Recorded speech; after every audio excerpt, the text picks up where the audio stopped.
Hello，大家好，朱春豪。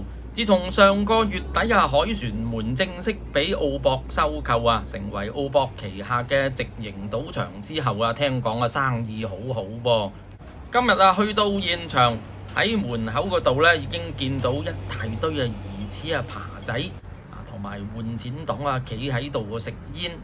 既然出面咁多人喺度拗生意，相信入面肯定好多人一入到賭場裡面確實係爆晒棚張台都好多客，有啲圍晒台有啲置地嘅 feel。其實同置地亦有多少拉楞喎。原來收購咗直營場之後之前凱旋門嘅伙計全部調走晒，跟住澳博將置地嗰幾百名員工調咗嚟凱旋門接手做嘢。講翻個賭場直頭好似升咗呢咁樣喎。同置地有啲唔同，就係個注碼比較大啦，300、500、1000、2000台都有今日比較特別喺地面層居然見到有一張賭台係1萬注碼。呢啲台就算喺其他大場嘅中場都比較少見嘅。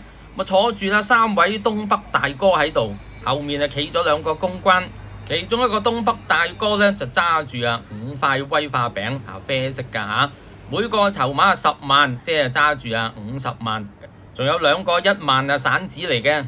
好得意啦，個東北大哥就冇落注不過不斷叫個莊荷派牌派晒莊派晒閒，連派咗4-5鋪，估計佢想揾啲靈感捉路啩，咁都得。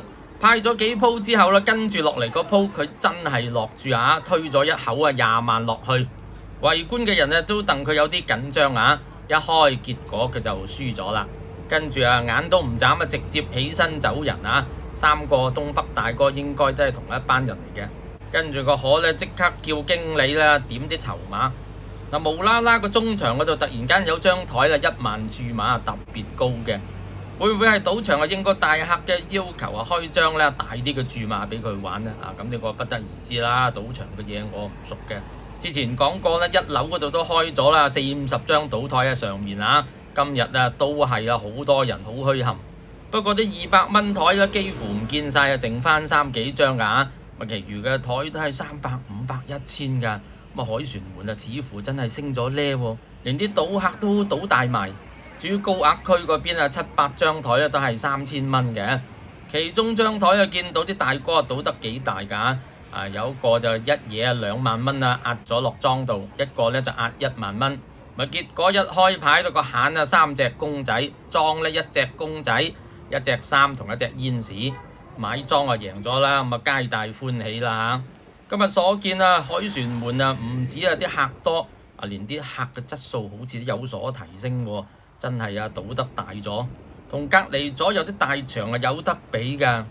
未俾澳博收購之前做衛星場嘅時候得40零張嘅賭台左右，而家將置地啲賭台都加埋落嚟啦，都成100張賭台㗎啦。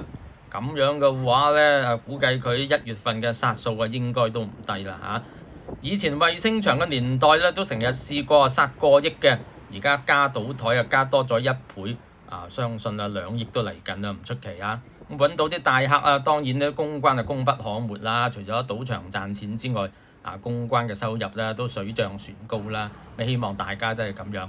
好，呢集睇到先，想支持我嘅訂閱，我哋下集見。